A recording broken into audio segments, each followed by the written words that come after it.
ఒక్కడు నా ముందు నీతితో నడిచినట్లయితే 1000 తరములు నా ముందు నీతిగా నడిచిన వాడిని 1000 తరములు నేను ఆశీర్వదిస్తానంటాడు. నేను మా పిల్లలతో ఒకటి చెప్తాను, ఏం తెలుసా? రే, మీరు ఎంతో దీవించబడిన వారురా. ఎందుకంటే మీకు ఒకటి నడవస్తాం కాదు, నా ముందు ఇంకొక ఆయన నడిచాడు. ఎవరు? మా నాన్నగారు. ఈరోజు ప్రభువు నందు నేను ఉన్నానంటే ఆయన విశ్వాసమే. ఇందాక చెప్తూ వచ్చాను, మాకు ఎవరు సాయం చేయలేదు. మా నాన్నగారు ఫోన్ చేసినప్పుడు ఆయన ఏడుపు, గెట్ టుగెదర్, విజయవాడలో గెట్ టుగెదర్ మీటింగ్లో ఉన్నారు. ఆయన ఏడుస్తూ, నేను ఏం చేయలేను బిడ్డ, నేను ప్రార్థన చేస్తా. ఎందుకంటే నన్ను పంపించేటప్పుడు కూడా ఆయన ఏదో ఇచ్చి పంపిస్తాం కాదు. దేవుడు నేను పిలిచాడా? దేవుని ఆధారం చేసుకుని బ్రతుకుపో. దేవుడు నేను పిలిచాడా? నీ విశ్వాసం చూపిపో, నువ్వు ఎదగాలి.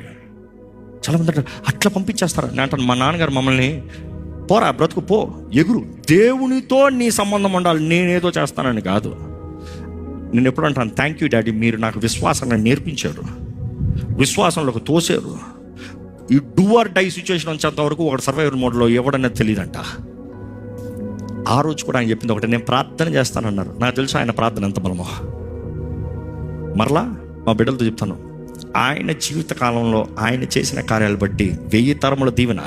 ఇదిగో నేను ప్రయత్నం చేస్తున్నా, ఇంకా నా సాక్ష్యం అవ్వలే, నేను మధ్యలో ఉన్నాను, నా జీవితం అంతవరకు ఉండాలి.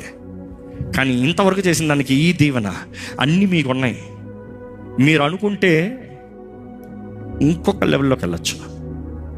ఇక్కడ మీకు ఇచ్చే సవాల్ అదే. దేవుడు ఎవరికి అన్యాయం చేయడు. శ్రమలు ఉండవని నేను చెప్పను.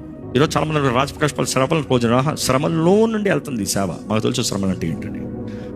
ఎన్ని పోరాటాలు, ఎన్ని రకాల శత్రువులు, ఎన్ని అపాయాలు, ఎన్ని కీడు, అన్ని బయటికి చెప్పుకుంటూ ఉండడం. క్షణం క్షణం తెగులు ఉంటుంది, క్షణం క్షణం అపాయమే ఉంటుంది. కానీ అన్నిటిని తెగించి క్రీస్తు కొరకు నిలబడితే దాంట్లో ఉన్న ప్రతిఫలం ఉంటుంది చూడు.